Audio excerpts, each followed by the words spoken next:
আসসালামু আলাইকুম everyone, welcome to জান্নাত কুকিং চ্যানেল। বিকেলের নাস্তার জন্য আজকে আমি একটা ডিম আর সুজি দিয়ে খুবই মজাদার একটা নাস্তা তৈরি করে দেখাবো।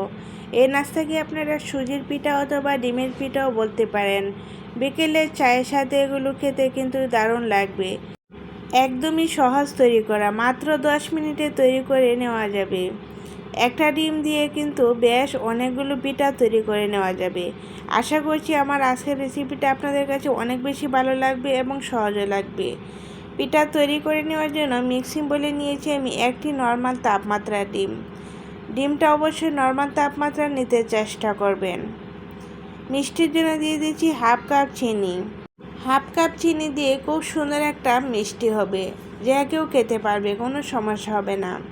এখন একটা হ্যান্ড উইচ দিয়ে খুব ভালো করে বিট করে নেব, তাহলে দেখবেন ডিমের কালারটাও চেঞ্জ হয়ে যাবে আর চিনিটাও খুব সুন্দর করে গলে যাবে। খুব বেশি একটা সময় লাগবে না, 4 থেকে 5 মিনিট সময় লাগবে চিনিটা গলিয়ে নিতে। আস্তে আস্তে কালারটাও চেঞ্জ হয়ে গিয়েছে, এই তো দেখতে পাচ্ছেন।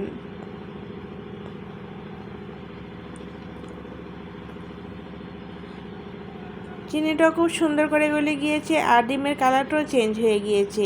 এখন দিয়ে দিচ্ছি 1 কাপ ময়দা, দিয়ে দিচ্ছি হাফ কাপ সুজি, দিয়ে দিচ্ছি 2 টেবিল চামচ পাউডার দুধ,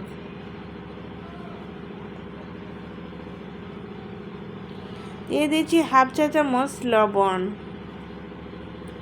এখন সব কিছু হাতের সাহায্যে মিশিয়ে নেব। প্রথম অবস্থায় একটু সফট মনে হতে পারে, কিন্তু এখানে হুট করে ময়দা অথবা সুজি দিয়ে দিবেন না। মিশানোর পর মনে হবে যে না, ঠিকই আছে।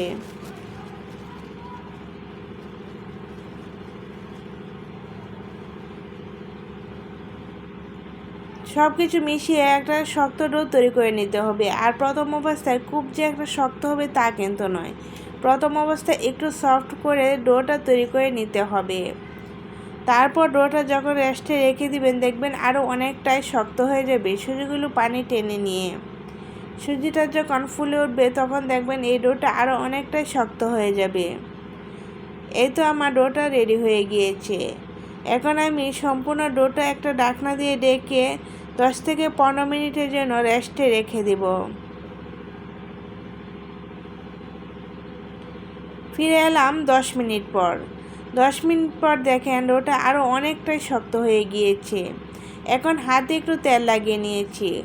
অল্প একটু ডো হাতে নিয়ে আমি পিঠার শেপ দিয়ে নেব। আপনারা আপনাদের পছন্দ মতো করে পিঠার শেপটা দিয়ে নিতে পারেন। আমি আমার পছন্দ মতো করে পিঠার শেপটা দিয়ে দেখাচ্ছি।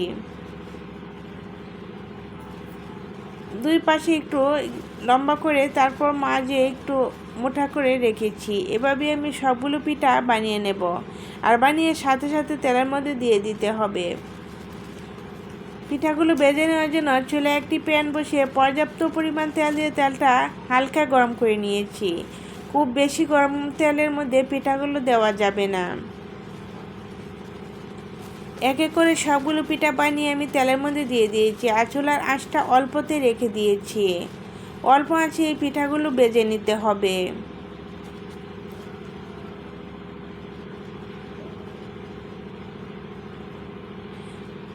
এই পিঠাগুলো ভাজতে খুব বেশি একটা সময় লাগবে না, অল্প আঁচে একটু সময় নিয়ে পিঠাগুলো ভেজে নিতে হবে। তাহলে পিঠাগুলো দেখবেন অনেক বেশি ফ্লাফি হবে আর ভিতরেও খুব সুন্দর করে কুক হবে।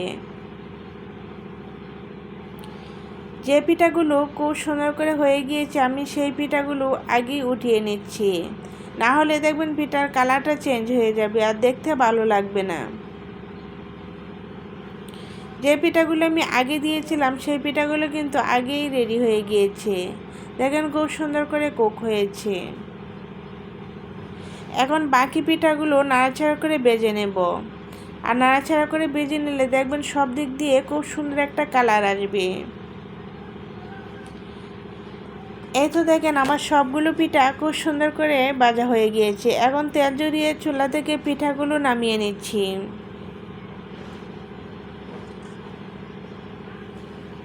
এই পিঠাগুলো ভাজার পর দেখবেন পিঠার উপরে খুব সুন্দর করে ড্রাই হয়ে যাবে আর তেল চুপসে থাকবে না।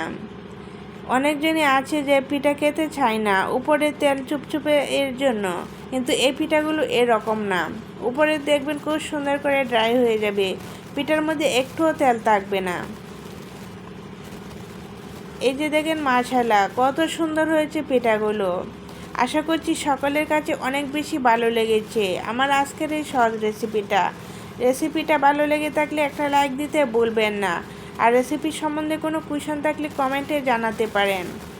আজ তাহলে এ পর্যন্তই। সকলেই ভালো থাকেন, সুস্থ থাকেন। আল্লাহ হাফেজ।